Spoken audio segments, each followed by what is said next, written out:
All right. Thanks everybody for joining on. This is the first steering committee meeting for the Resilient South Norwalk project, and we're joined by the steering committee along with AECOM with Circa. So I'm not sure. Maybe Michelle, we should just do some introductions between ourselves, just because there's a lot of people on. John, do you want to start us off from your side? Sure. Yeah. So welcome everybody. We're happy at Circa. We're happy to be partnering with the city and partnering with AECOM on this project. We've been having discussions for quite a while. For those who I haven't met, I'm John Trzynski. I'm the Director of Resilience Planning at Circa. And I don't know if David made it on here. He will be joining if he isn't already. But we've been working on this project called Resilient Connecticut, which really kind of grew out of a grant from HUD to the state. And the work was focused on Fairfield and New Haven counties. And, in the period between 2020 and 2021, we did a whole series of workshops with COGS in Fairfield and New Haven counties. And there were several mapping initiatives and vulnerability assessments and different work that took place. And the overall goal was really to understand where some of the climate vulnerabilities, particularly for flooding and heat, were located in Fairfield and New Haven counties. And then we also looked at the idea of social vulnerability and vulnerable populations. So that effort identified a whole list of places that we called resilience opportunity areas. And these were places where we felt like there was an unmet need and there was a need for some additional planning work to develop strategies and projects to mitigate some of those climate risks. And ultimately, out of 64 locations that we identified in the two counties, South Norwalk was one of 7 that we moved into what we called phase 3. And this is kind of the start of the phase 3 process for South Norwalk. So South Norwalk is one of 7.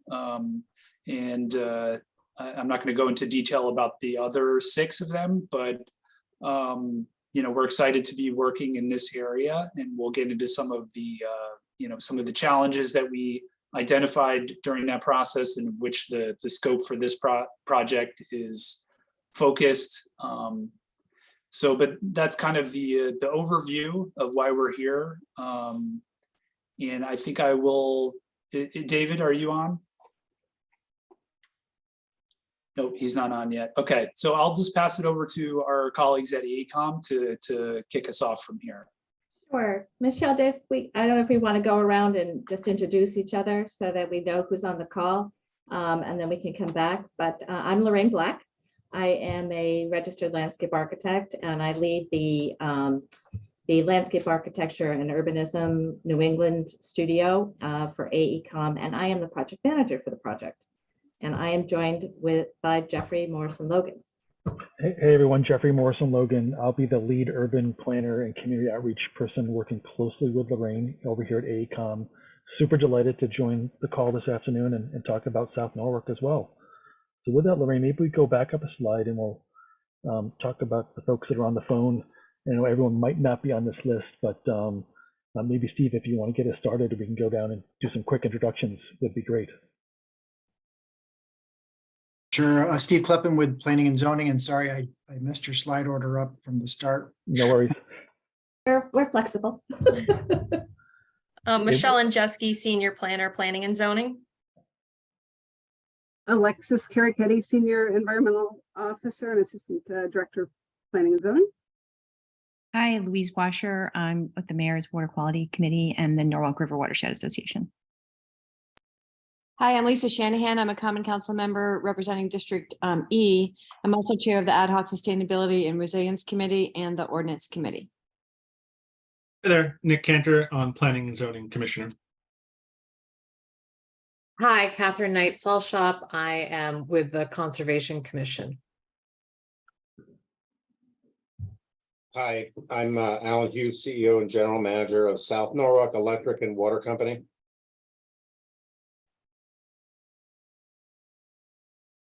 I'm And not sure. then Brian, yeah, Brian Nope. wasn't able to make it today, but I think with, in lieu of him, Carly Kramer, she was supposed to be on or is coming on, as well as Mark Dillon.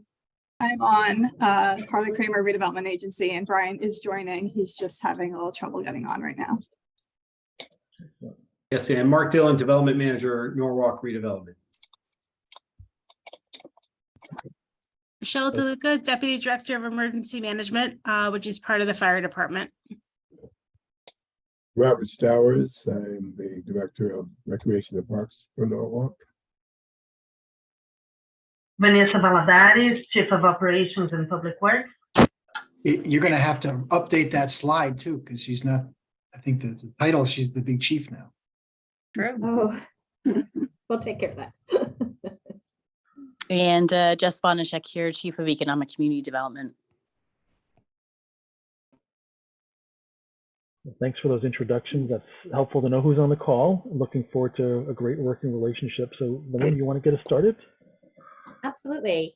So I know that John went through a number of this, so I'll kind of go quickly. I wanted to sort of start with a background in order to understand the significance of this project and really how the studies can support Norwalk's efforts for addressing climate change, sea level rise and storm impacts. We can see that 10 years, I can't believe it's 10 years, but 10 years ago, Hurricane Sandy was the event that really shook all of us into action. And as John had mentioned, the state of Connecticut formed the Connecticut Institute for Resilience and Climate Adaptation, CIRCA, through collaboration with UConn and with the state of Connecticut Department of Energy and Environmental Protection back in 2018.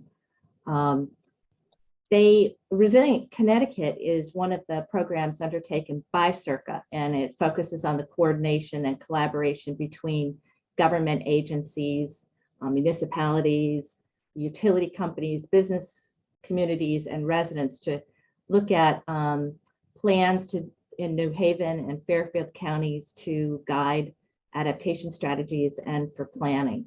And this ultimately is the provide a roadmap for recommendations throughout the state of Connecticut. And as the main tool to achieve the goal, Resilient Connecticut started this three-phase effort in the fall of 2018. And we are now in the midst of phase 3.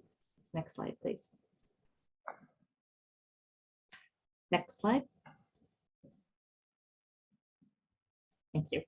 The project is one of 7 selected to move forward into phase 3. And as South Norwalk was chosen based on a review of characteristics of priority communities, a combination of flood, heat, and social vulnerabilities.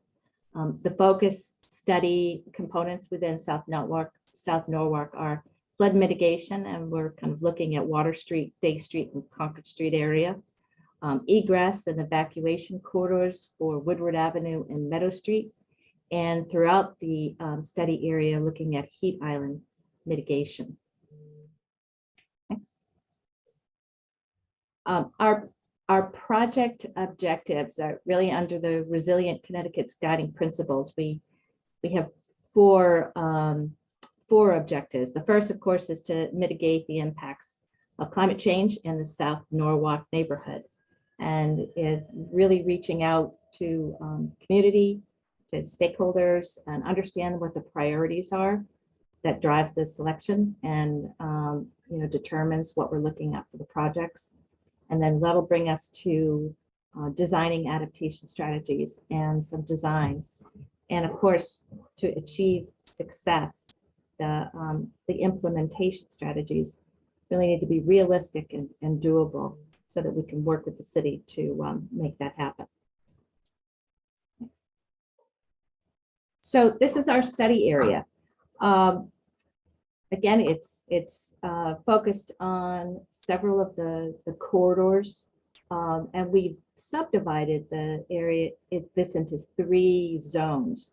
The north zone is surrounding the Day and Water Street neighborhoods, where Soundview Landing is, the train station is to the west, TOD, and of course along the waterfront, the waterfront industrial development area. This space is characterized, it's more of more urban characteristic. It's a mix of industrial and other water dependent businesses on the waterfront, multifamily housing, and mixed use. And Water Street and Day Street are integral corridors for circulation through that area. The central zone is split between single family homes to the south of Woodward Avenue and more industrial along Meadow Street. And in this area, we're focusing and looking at the neighborhoods of Harbor Shores neighborhood, the Shorefront Park neighborhood, and South Main neighborhoods. And one of the things that we've observed even initially is that there's really seems to be 2 sources of the flooding, from the harbor and also from the south from Village Creek. And then the south study zone is along Longshore Avenue. This is single family residential, some with higher elevation land areas. And it's a combination of that and open space and wetlands associated with the Manresa Island off Longshore Avenue. Oops. So in our, just so you understand what our scope is and what our AECOM scope will be, we have generally 5 tasks. The first, of course, is engagement and making sure that we're really connecting and understand the priorities and the desires from the community. We have 4 advisory committee meetings. This is our first, but we'll have 3 more after this. We will plan for 3 public workshops. The first will be in the next few weeks, and we'll be developing outreach materials. We're right in the midst of the second, which is looking at the current and future conditions analysis. So we're really diving in, looking and reading all the previous plan studies, the new draft for the waterfront, and several other plan and studies. We're looking at the mapping for both the existing flooding impacts as well as future for 2050 for 20-inch future.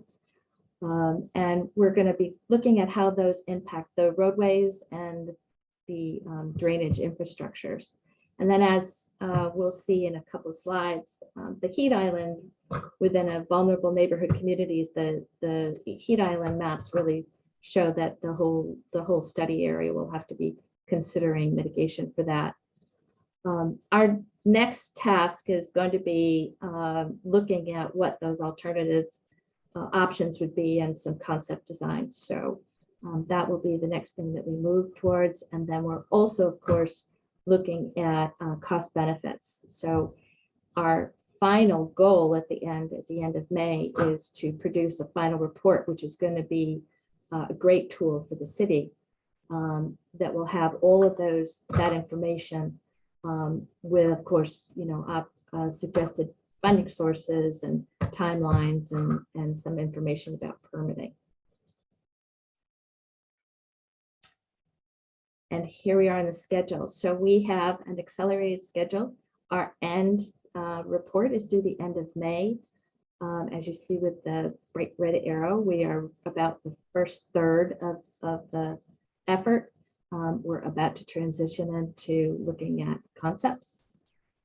So we are, we'll be really digging in the next month or 2 with the adaptation options.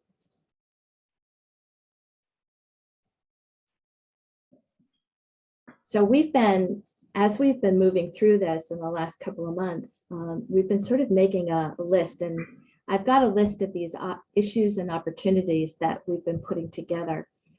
But this is really an evolving list, and this is why it's so important to meet you all with all what you bring to this project. We, certainly know we want to maintain dry egress on these corridors that we've highlighted. They need to be evacuation corridors.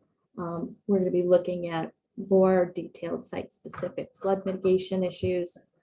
And then just some ideas about incorporating some of the study results into the strategic plans for the city's upgrades for their roads or their infrastructure.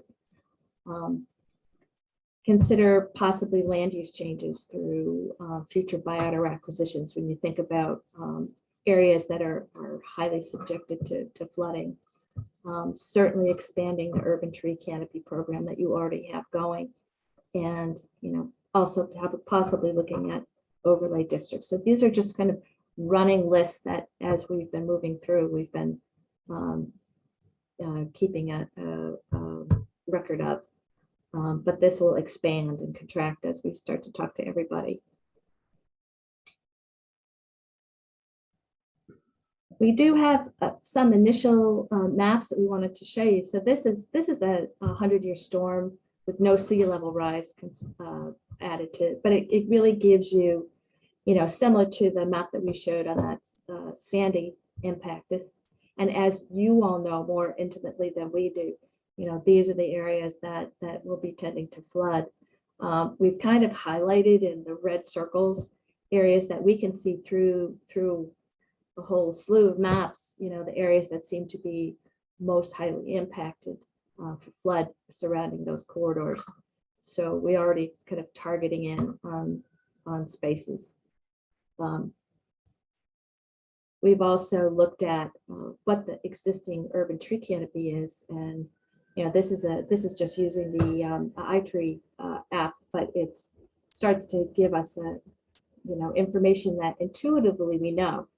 But when you start to look at it through these mapping, you can see again how you can start to target certain areas to incorporate, street trees or cooling centers, or what other topics that we might be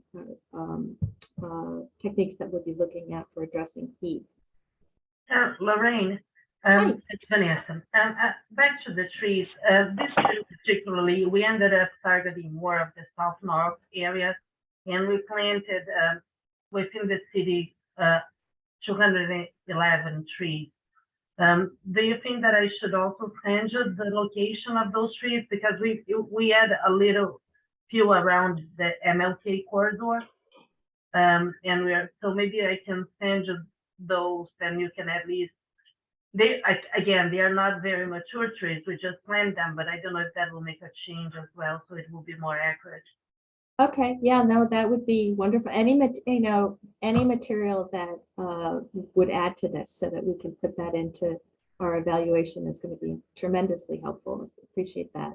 Okay, I don't think I have it mapped yet, but I can just at least send you by address if that works. Thank Okay. you. And then just the next slide, just again, sort of supports exactly what we just said.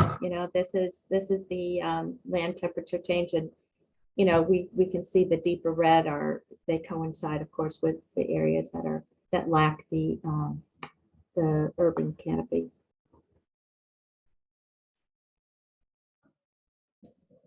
I'll turn this over to Jeffrey to talk about public workshop. Great, thanks, Lorraine.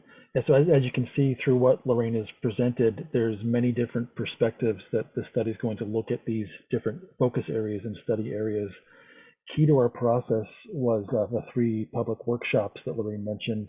We're excited about getting those set up, and we're going to talk a little bit about that with the committee today, about the best timing for that, whether in the next couple of weeks before Christmas, or maybe a better option might be right after the 1st of January. But the idea is that we want to build upon the work that was done in the prior 2 phases of work, share with the public some of the targeted and focused studies, as well as projects that might come out of this 3rd phase of work, to be able to get their feedback about priorities and really try to make them as real of projects as possible. So during that first public meeting, obviously we want to get people up to date on what's been happening, as it's been a little bit of a process leading up to today, present a high level of our project scope of work, focusing in on those areas, review some of the future conditions, as Lorraine talked about, looking at the 2050, looking at some sea level rise and what that would mean in a future storm event, and then really focus in on some of the feedback from the community about where some of those priorities are, both in terms of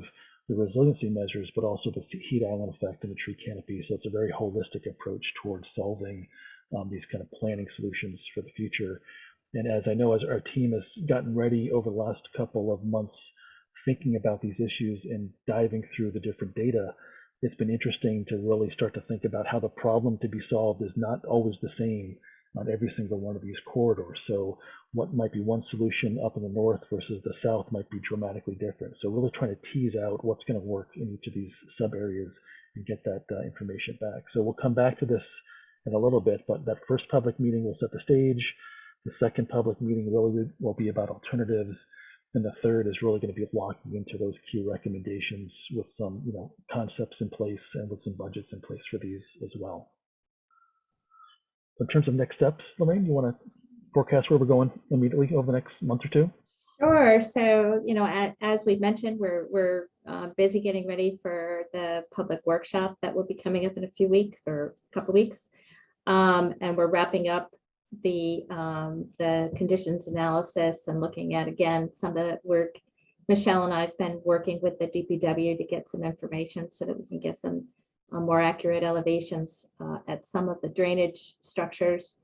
Again, it's like you start up here and then we're getting closer and closer to getting more onto the ground in specific areas.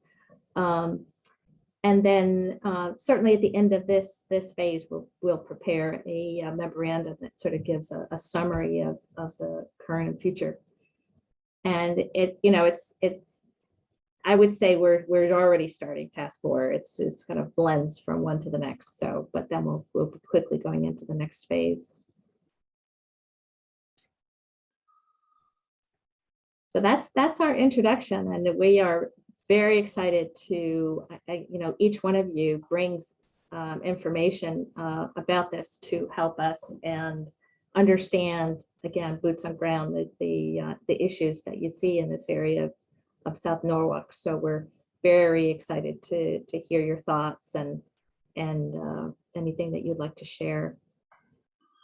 And what we thought we would do, given the time that we had this afternoon, we had about an hour and a half for this call. We wanted to give you that kind of quick overview of our scope, the timeline, and so forth, as Lorraine mentioned, but really spend some time on this first call going through the issues and opportunities. As Lorraine mentioned, you folks know it better than anyone, having lived through probably many events and dealt with these things. And obviously with a great list of folks on this call, bringing different perspectives to solving these problems are sometimes multifaceted. So we'd love to hear from you about these targeted corridors, what you see are some of the major issues, and thinking ahead about turning these into projects. I think one of the things we heard from John and from David from the outset was we don't want another planning study of this area. We really want to make them into defined projects too. So how can we be most helpful to the city in defining these as projects so you can start to move various pieces forward would be helpful too. So to get the conversation going, we brought the slide back up that has some of the major issues and opportunities that we've heard about so far. And we also have as resource slides some of the current maps that Lorraine mentioned about the flood levels and the conditions, as well as the tree canopy and some of the surface temperature mapping, as well as some of the prior work if we need to go back a step and talk about what happened in phase 2. So with that, we'd love just open it up for conversation about helping us get on the right direction and hearing from the folks in the advisory committee. So maybe for like the next half an hour about big issues and opportunities, and then we can come back and talk about where we're going next in terms of dates and meetings and so forth. So who'd like to get us started? And John, if we've missed something, feel free to dive in, but why don't we, I see folks are raising their hand, which we appreciate. Lisa, do you want to dive in? And Yes, thank you. So one of the things that everybody knows I'm focused in on is the urban tree canopy. And I really appreciate that the city has come so far in really dedicating, millions actually of dollars to this issue. One of the places, and Louise Washer's on this call, and she and I have walked the corridor of Woodward Avenue time and time again, hoping to find places to place trees. And one of the issues we had are the fact that in the last several decades, many, many trees were taken down and we're left with these huge stumps. So the very place that we need to add trees, we have stumps that we just don't know what to do with and how to get around that. So I'm just highlighting that as an issue and, hoping that you might have some ideas about how we might mitigate that issue for us. I mean, I know that putting trees close to places where trees are needed is important, but that has been a real obstacle. And we do have what we call tree ambassadors that are associated with different conservation organizations who are looking for places for trees. And Louise and some of her volunteers have been steadfast in going up and down that area to ask people to take trees. But I'm just highlighting that as a concern. Lisa, are the tree ambassadors, are they looking at bringing trees onto private property, talking to people? Yeah. Oh, okay, great. The city has done a fantastic job of changing the way they even think about that. So we now have a tree adoption program that we've organized a little bit like how New Haven does it. So we have convinced homeowners to do that. And it's been great. And the city, again, we're kind of taking a chance because we're taking a city asset and we're putting it on private property. And we do it in circumstances where we feel as though the homeowners really have committed to taking care of that tree and fostering it. It's terrific. And were a lot of the trees removed because of widening of roadways or just because of maturity and health? Yeah, Vanessa might know better. I think it has something to do with cleaning up after storms, or maybe even trying to make electrical power going down that corridor more convenient for the power company and not necessarily considering trees as a resource at that time. I think there was a mindset that trees weren't that important. Okay, thank you. And I know Louise and Catherine have their hand raised too. Louise, do you want to maybe piggyback on that since your name came up twice there? Yeah, I was actually just going to add to that. If you look at that map that you guys have of the tree canopy, you can see that there's a big circle around where, where just off next to the park there. See, the park is sort of a brighter green. Those are big, what are they? Warehouses, industrial places. Parks, yeah. And they have huge lawns in front of them that used to have trees. And as they've come down, Lisa and I have literally knocked on those doors, and we've been asking for years for those businesses to add trees. So I just was wondering if there was any real incentive that the city could offer. I mean, I know you can't make people plant trees, but that's just a huge gap and it's a particular problem. So we can knock on doors and give trees away to residents across the street, which we're doing pretty successfully, but that's a problem, those areas. So I just wanted to add that. Great. Thank you so much. And Catherine, did you want to join in? Yeah, I just had something I wanted to flag, like a few things. One is just to really understand the facts of what the scenarios are that we're looking at or Norwalk is considering in this planning, because there's a range of issues that are coming up that factor into it as to, is the shoreline actually changing? Because you have climate change with sea level rise. So now there's projections that get updated because the planet's heating up faster than expected and they're learning as they go. The climate scientists are. So if we do lose all of the ice sometime between 2050 and 2100, that's 70-meter sea level rise. So what scenario are we really looking for in 2050 or 2070 in terms of the sea level? Combined with that, you also have more extreme weather events because you're going to have atmospheric shifts that happen and destabilize jet streams.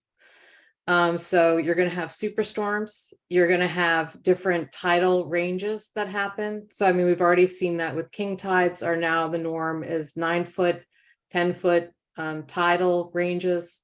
So those are the types of things that would be really helpful to unpack as to what's underlying the scenario planning of what the water looks like. And I think the other thing that goes hand in hand with this, if we're going to be talking about like actions to deal with the effects of climate change, what are we doing to mitigate our contributions to climate change? So in thinking about our carbon pollution or the carbon footprint of the city of Norwalk, and what are levers that we have to try to mitigate the acceleration of climate change. Great. Well, I think there's a couple things there that are worthy of pausing on and getting some clarification. So Lorraine, do you want to talk about the 2050, the assumed sea level rise, and the events that we're planning for? And maybe John, you can chime in from a state perspective about how in this third round you're making assumptions about what we're planning for in the future. And then in addition to that, there might be other, I'll call it softer goals, for lack of a better word, versus construction projects that might talk about how communities are mitigating their carbon footprint as other strategies that might be above and beyond those targeted projects within the study. So maybe we'll start with Lorraine, like what's our future forecast and what are we planning for? So the directive is what I believe, and John can chime in. Our directive was the 20-inch level at 2050. So that was kind of the that's what we're going to be planning for and doing the mapping for the future. How conservative is that versus, like, where does that fall on the scale there? So I would say it's, yeah, I mean, the current guidance that the state has adopted is to require the coastal towns to plan for 20 inches by 2050. So, and the reason why the state adopted that is there was a process that was used to select that number, which included an analysis. And you know, there's been a recent report by NOAA that just came out this year, which basically narrowed the range of possibilities out to about 2100. And you know, part of the finding of that report was that the 20 inches is there's higher confidence that 20 inches is the upper bound of the likely range at 2050. The long-term projection, you know, Connecticut has decided to take a certain approach, and that's because there's still a lot of uncertainty with regard to the long-term projection. So there's, depending on what happens with emissions over the next 30 years, the long-term projection is going to swing one way or the other. And so, but there is a range that we can use for 2100. And that also has been updated recently by NOAA, and it's also in the state's guidance. So, you know, in terms of what the city would like to plan for, we can certainly incorporate longer term projections if that's something that the city would like to understand what the range of possibilities are.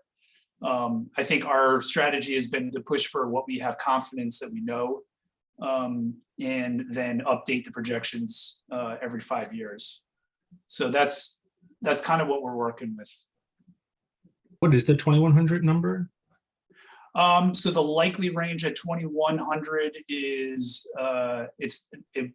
not likely to be less than 20 inches. So 20 inches is for sure, we're going to be planning for that for 2100. The upper bound of 2100 is in the range of 4 to 4.5 feet. And there's also a low probability but higher range, which is, I believe it's up to about 7.5 feet in the NOAA report. So that, you know, there's some empirical models that look at a rapid melting of ice sheets, which I think was referenced, and those they're very low probability, but they can't be ruled out, and those are in the range of 7 to 7.5 feet. There's no guidance that I know of that is projecting something higher than that before 2100. The next century is, you know, there's a lot of study going into, you know, how high it'll go in the next century. But again, a lot of the long-term projections are sensitive to emissions. So what happens between now and the end of the century with emissions is going to dictate a lot of what we see. So. And in terms of Catherine's quick point about the other things to reduce carbon footprint in general. So I think clearly as we're looking at these projects about reinforcing and raising roads and planting new trees, there'll be some longer term benefit of some of those actions, but this is meant to be targeted in on these 4 or 5 locations with projects that come out of it maybe what we can do as part of this process, I'm thinking out loud here, John, that there's recommendations that came out of the earlier phases about how people can contribute towards reduction in carbon and other initiatives that might be parallel tracking these as projects as well. So maybe especially at the first public meeting, we can talk about the kind of relevance and how they're related to each other there as well. So. Yeah, and I will just quickly flag that one of the factors which brought our attention to South Norwalk was the actual implementation of more transit-oriented development. And the city's obviously been pushing for that.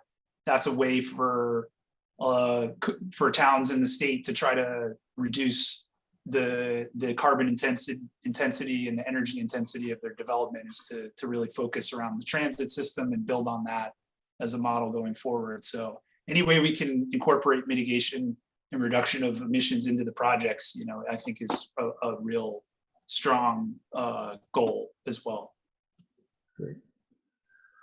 So back up, I know people still have their hands raised up, but I saw Nick, I'm not sure if you got your questions answered as well. I just have one question. I love the notion of adding emissions reduction stuff to this as well. And then how much funding is there in the public's realm right now for these sort of projects? Yeah, because there's obviously quite a like bit. yeah, okay. Yeah, I mean, there's in the bipartisan infrastructure bill, the recent inflation reduction bill, even some of the earmarks that have been added back to the federal budget process. There's tens of millions of dollars available for projects. Will part of this project be, or this study be like setting us up to quickly that's the idea. Take advantage of that? Yeah, all of those programs are looking for shovel ready or something that has a concept. There's been a benefit cost analysis. There's been planning that's gone into it. Those are the projects they're looking for. So the idea of this is to set the city up to take advantage of move quickly through to. I imagine there's going to be a rush to the line right now. Right. Yes, over the next 5 years, I think there's going to be a lot of activity through these federal programs. So it's kind of a take advantage of it while it's here. Thank you. Great. Let's go over to Vanessa. Thank you. So I think that what is very important to consider in this study would be how we can protect the assets that are along the coast on the long term, because this will also attract a better development to the area in a positive way. We will be able, not only on private sector, but also on public sector. We have that park that is right there at the coast. We do know that park, part of the field can get a lot of water, that we have some drainage issues on that. So that is a very good asset that we have right along the water, and what we can do to make it better for future use. So not only now, but for the next 20 years. So I think that we have to look at a long term there. And that of course applies really along pretty much the whole harbor. Also, we have a lot of flooding on Water Street because of the tide. Besides the issue with the rain, we do have the tide influence in a lot of those areas, particularly where you call also, that's why it's Water Street, right? But besides that, we still have some issues south on Woodward and on Meadow Street, where we have a marsh area there. So I think this is something, what else can we do?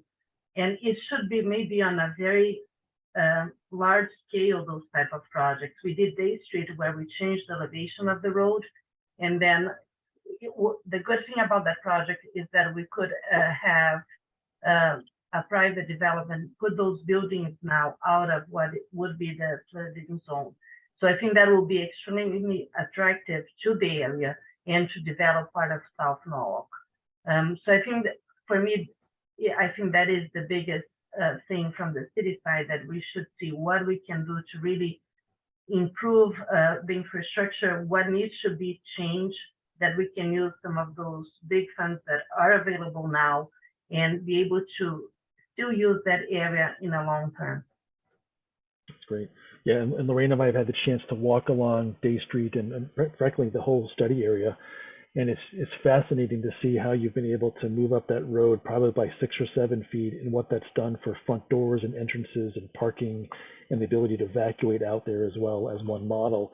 It's also interesting to see the types of land uses and the scale of the development parcels there versus when you go further south to the single family lots that might be much smaller and the interventions might be more micro as well. So understanding those solutions as it pertains to what's right next door to these corridors, I think will be pretty important along the length of each of these corridors as well.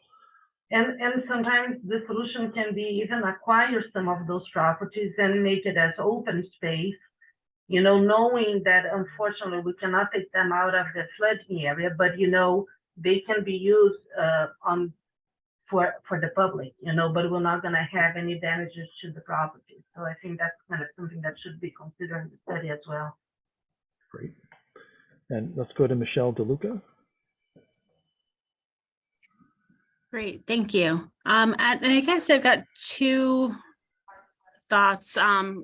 One on the dry egress, and especially looking at some of the visualization tools for sea level rise, as well as obviously storm surge. The concern about some of the areas in like Harborview, even parts of Rowayton, other parts of South Norwalk, that will be completely isolated. In, again, depending on what maps you look at, and even I think by 2050 or so, there are some areas that, again, whether it's for evacuation or just day-to-day access, may no longer be accessible. So I think looking ahead for, you know, what solutions we might want to consider for the, those neighborhoods. Just evacuation for a storm, but again, it's if their day-to-day routines are going to be impacted, are there other options? And then for evacuation, really, and do we look at any kind of signage or better designation of areas to help people really identify where, I guess, where they live, so they understand, you know, when we do have storms, some of these severe weather events, the superstorms, and we do give information, maybe a better, easier way of saying, if you live in a yellow area, a red area, orange, maybe again, whether color coded, better signage for, you know, how to evacuate, I think will be needed probably in the future as well. Because again, we're such a diverse, large city now, and with people coming in and out, they may just not be familiar with the maps and again, where to go. So really looking at some of the resources we can provide to make it easier for people that may not speak English or again, be new to the area, to really help them navigate through floodwaters and get out of any kind of flooding or danger. Great. Great points. I think we saw that with the latest storm in Florida, where some people just didn't understand because they hadn't lived there very long. Correct. Yeah. So that's terrific. Thank you, Michelle. That's right. And tying this, you remind me of tying this to any hazard mitigation planning that the city has done in terms of event management and how you get the word out about those pieces and how you deploy resources to attack an event when those things happen. So great advice. Nick, back to you. On this map here, is this, can you say again what this map represents? Like, what is the dark purple? Dark purple is, yes, is over 4 foot. This is a 100-year storm, but this is not considering sea level rise. Gotcha. So that's in a 100-year storm where you'd see some severe flooding effectively. Right. Yeah. So it's a gradation of areas that would be more flooded than others. And what do we consider? What's a 100-year storm these days? Do we know what the volume is? I can answer that. What happened is that a 100-year storm is a 1% chance of a storm to happen. Okay. So what happened is that unfortunately, there are years that we can get that occurrence happening 3 times. It happened a couple of years ago. So a 100-year storm is a 1% chance that a big storm can happen. Gotcha. But it seems the pattern is these 100-year storms are happening a little more frequently. And I Well, think well, it depends, right? This year we didn't get any. So that's, you know, and there were like, and sometimes we get like a 500-year storm. gotcha. So, but yes, we have been seeing in the last few years more severe storms hitting the Northeast. But just to give you an idea, usually we design for a 25-year storm. That is what the industry usually considers. Right. It should be 10, we are on 25 for a couple of decades now. One thing to consider for the previous list, and I think you probably already know this if you went walking down in some of these areas, but this is where a lot of industry is in the city. And with storms and what happens, as you guys know, when you get big storms and pollution, things go back and get taken through the town in different ways. So I don't know if there's anything sort of mitigation or controlling or things to consider that, but I imagine like equity is a big portion of this as well with some of these big storms and who's it going to impact if pick whichever, you know, back whatever companies down there. That's right. Great point. Let's go to Mark, then back to Catherine.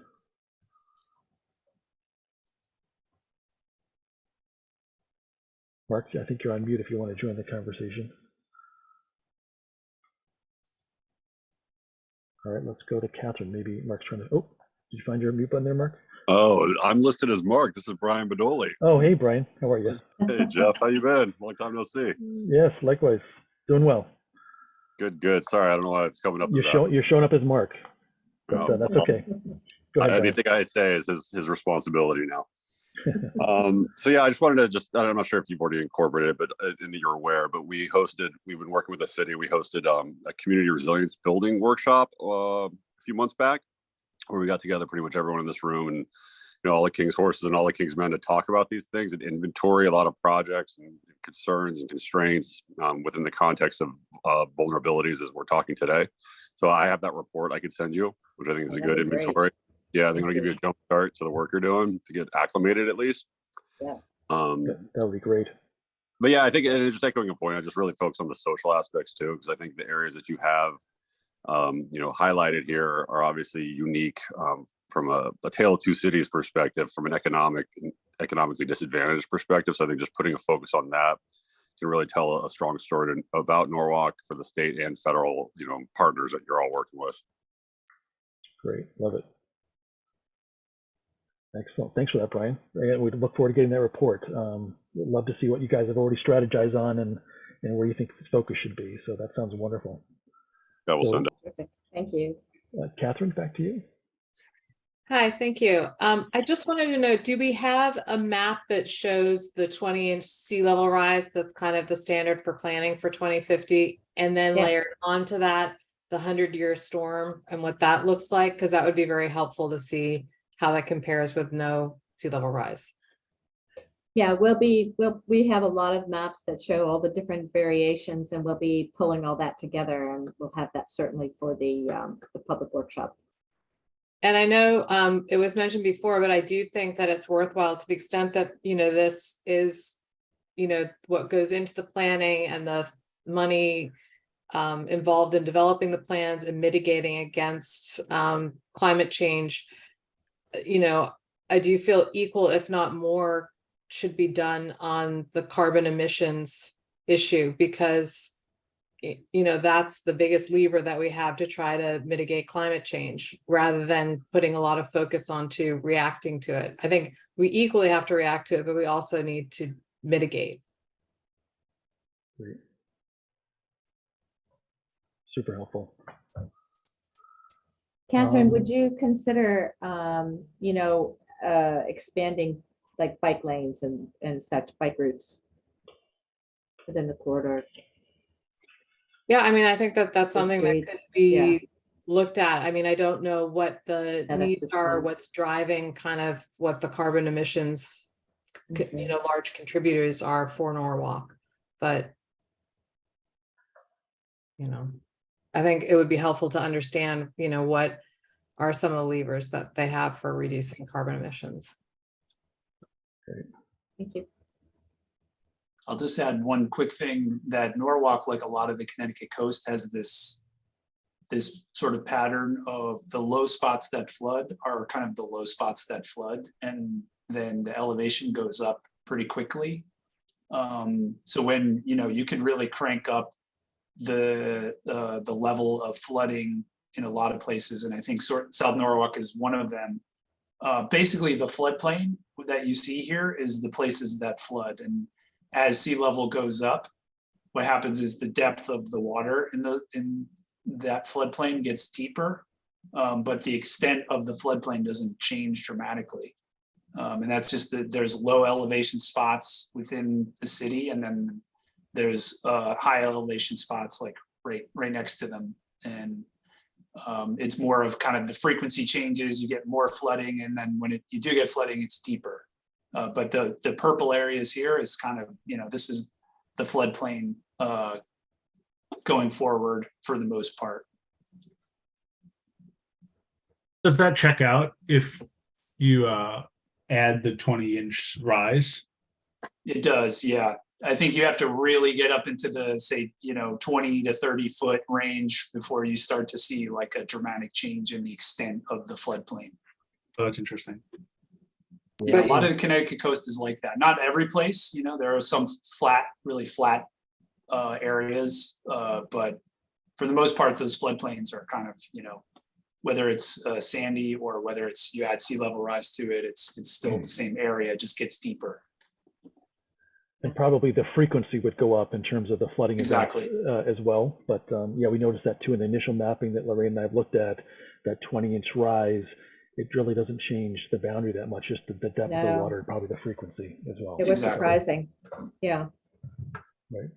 So I don't see anyone else with their hands raised, but again, I'd love to spend maybe like another 5 minutes or as much time as this committee would like on talking about issues. This, I think, frankly, has been a great conversation about putting us in the right direction and really focusing in on what you're concerned about the most is really what our goal is. Our goal is to make projects that are actionable and buildable. So the more we can focus from you, the better. So anything that we've missed or anyone hasn't had a chance to talk that would like to join in?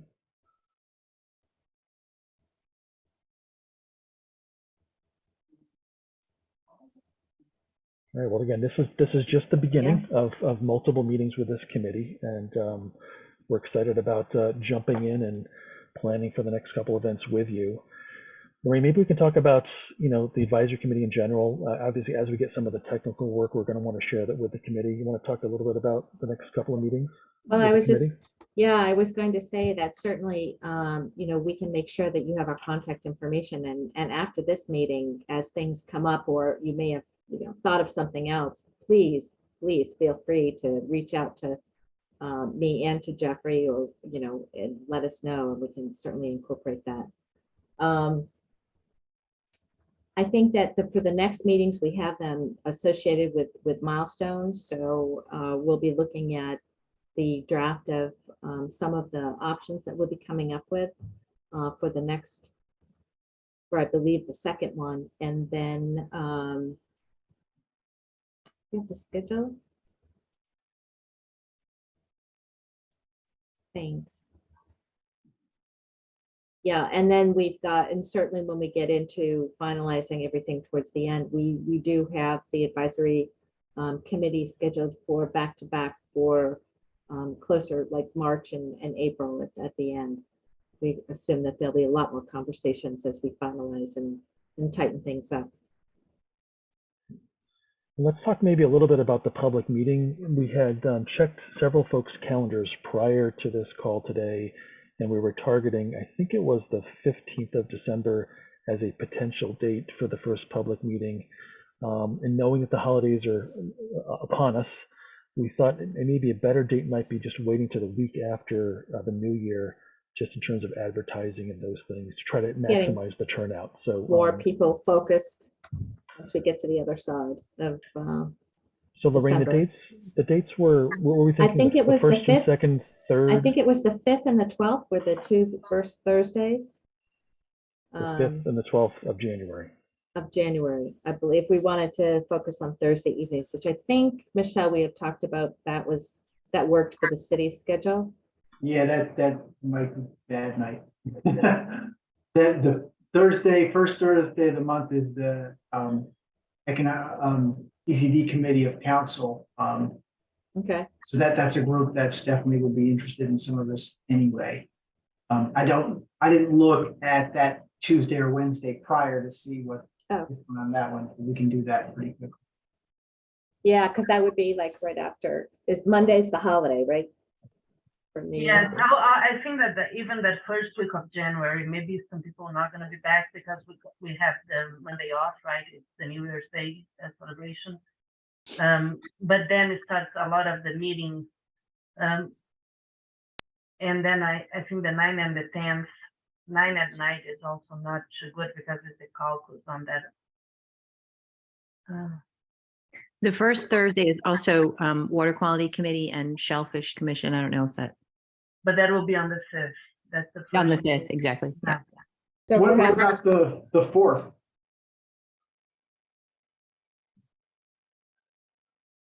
The 4th may work. Because I think the meeting really, it's the public meetings. I would assume majority of the public is back from, whatever they're doing, vacations, so usually the week prior. Right, I think on our end, the 4th is probably not a problem, Lorraine, for us on our end. That's really just what's best for the city, Can I ask who you're trying to get out for the public meetings? Because that might impact to some degree, and also how you want to get the word out about it. I mean, we can reach out to conservation groups who are involved and think, a little bit preaching to the choir, but. Yes. Yeah, I think the idea is many people that are either residents or business owners within that kind of targeted study area in South Norwalk would be great. And one of the things that we were going to ask before we sign off for today is what is the best way of getting the word out, knowing that there might be existing social media links that the city has through online Facebook or Twitter accounts and things like that, or email, the ability to email through Public Works Department that might be able to put a notification out. So what we would be doing on our end would be creating a flyer, creating a Zoom account with Michelle that would actually have a meeting link and a Zoom webinar link, post that, produce the flyer, and then try to work locally with you folks to get the word out. But neighborhoods would be important, and any folks that would have a kind of a group or an interest because of what could be affected in the future. So environmental groups, social groups, those types of things would be wonderful. Well, I do have contacts for the Harbor View and the Village Creek Neighborhood Association, so we can reach out to the presidents of those two organizations and they can tell all of their neighbors about it. And then for District B, more of the Washington Street and Day Street, I think going through both the Democratic Town Committee areas, we have three common council members who live there, so they've got their network, could be reached through them. And I'm sure Vanessa knows how to get in touch with them. And we can also use our director of public relations of communications that she is the one that puts everything out on our social media. So we just need to engage her, and whenever we have the flyer, we can use Twitter, Facebook, Instagram, all that. Yeah, and then there's also a Manresa Association group too. So all of those groups I can be helpful with you guys. Thank you, Lisa. That's great. Just looking at the city calendar for January 4, the Charter Review Commission is at 6:30 and then Fair Rent at 7:30. So I think I'm assuming the Charter Review Commission isn't like a public hearing or anything, but we could probably double check that. Great.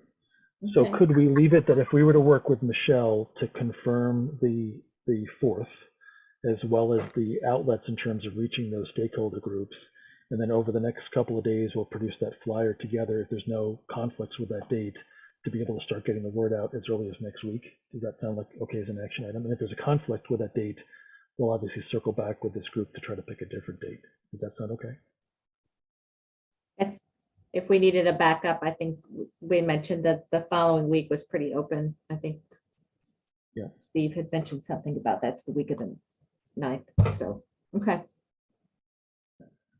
That's great. And John, are you have a page set up for like a landing page for stuff? We do, yeah. We have one on the Resilient Connecticut website that's dedicated to this project.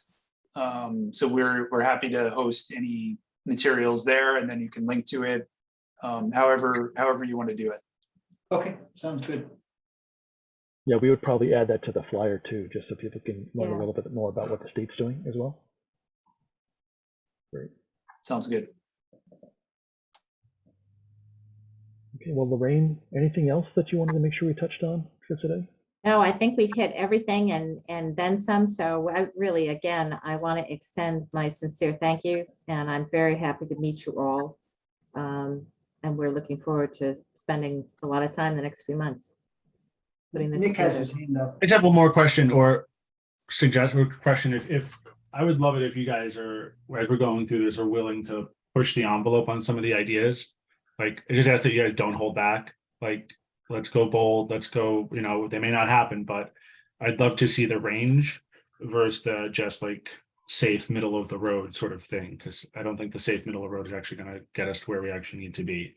So I would just ask if you guys can keep the creativity hat on and don't be afraid of throwing, ideas out there. Cause you guys know that's a hell of a lot better than many of us on the call. I totally applaud Nick's comment because we have a council that will support, thinking big and going broad. And so we really want to be thinking about the next 20 to 30 years and not just what people think is a good idea now. We really want to be pushed. So please do take us far down that road. Excellent. Hopefully you can see the smiles on Lorraine and my faces as you Yeah, say and that. I'm just going to say one other thing because we have Nick and Steve here. We're at this time rewriting our planning and zoning regulations, and this would be a great time to really think about how we can, use those planning and zoning regulations, Steve, to think about 20 and 30 years from now and be really aspirational. I think that Norwalk has had a fantastic run of development, and I don't think we have to worry about quelling development in our city. I think what we need to do is do smart development and do the right kind of development. And I think that'll attract people to Norwalk even more than, worrying about whether people are worried about putting solar panels on their garages. We want them. So that's my 2 cents. All right. Wonderful. John, anything else on your end before we close out for today? No, this it's been a great discussion, and yeah, looking forward to working with you all on this. Excellent. So I think we're all set. So I think, Michelle, if you want to close us out for today, I think we're all set. Awesome. All righty. Thanks, everybody. Thank you. Thank you so much. Thanks. Thank you.